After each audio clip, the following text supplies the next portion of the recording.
কসবা টিভির পক্ষ থেকে আপনাদেরকে স্বাগতম। শিরোনাম নিয়ে সাথে আছি আমি শারমিন আক্তার। আখাউড়া স্থল বন্দরে ভারত থেকে আমদানি রপ্তানি একদিনের জন্য বন্ধ রয়েছে। আখাউড়া প্রতিনিধি।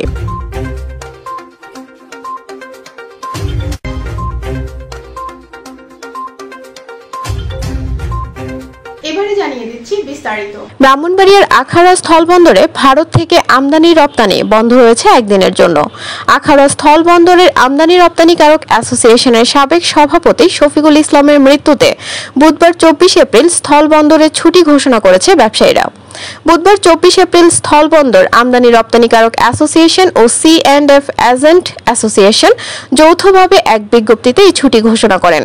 বিজ্ঞপ্তিতে বলা হয়, আখাউড়া স্থল বন্দরের আমদানি রপ্তানিকারক অ্যাসোসিয়েশনের সাবেক সভাপতি হাজী মোহাম্মদ শফিকুল ইসলাম ঢাকার একটি হাসপাতালে মঙ্গলবার রাত 10টায় মারা যান। তার মৃত্যুতে আমদানি রপ্তানিকারক অ্যাসোসিয়েশনের সকল সদস্য গভীরভাবে শোকাহত। তার মৃত্যুতে বুধবার আখাউড়া স্থল বন্দরে মাছ ব্যতীত সকল প্রকার আমদানি রপ্তানি কার্যক্রম বন্ধ থাকবে। C&F এজেন্ট অ্যাসোসিয়েশনের সাধারণ সম্পাদক ফোরকান আহমেদ খলিফা জানান, ব্যবসায়ী নেতা শফিকুল ইসলামের মৃত্যুতে আমরা শোকাহত। তিনি এই বন্দরে প্রথম দিক থেকেই ব্যবসা করে গেছেন। ওনার মৃত্যুতে একদিনের জন্য আমদানি রপ্তানি বন্ধ রাখা হয়েছে, তবে পচনশীল পণ্য হয় মাছ রপ্তানি স্বাভাবিক থাকবে। বৃহস্পতিবার 25 এপ্রিল থেকে যথারীতি আমদানি রপ্তানি কার্যক্রম স্বাভাবিক থাকবে।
এতক্ষণ ধরে কসবা টিভির সাথে থাকার জন্য আপনাদেরকে ধন্যবাদ।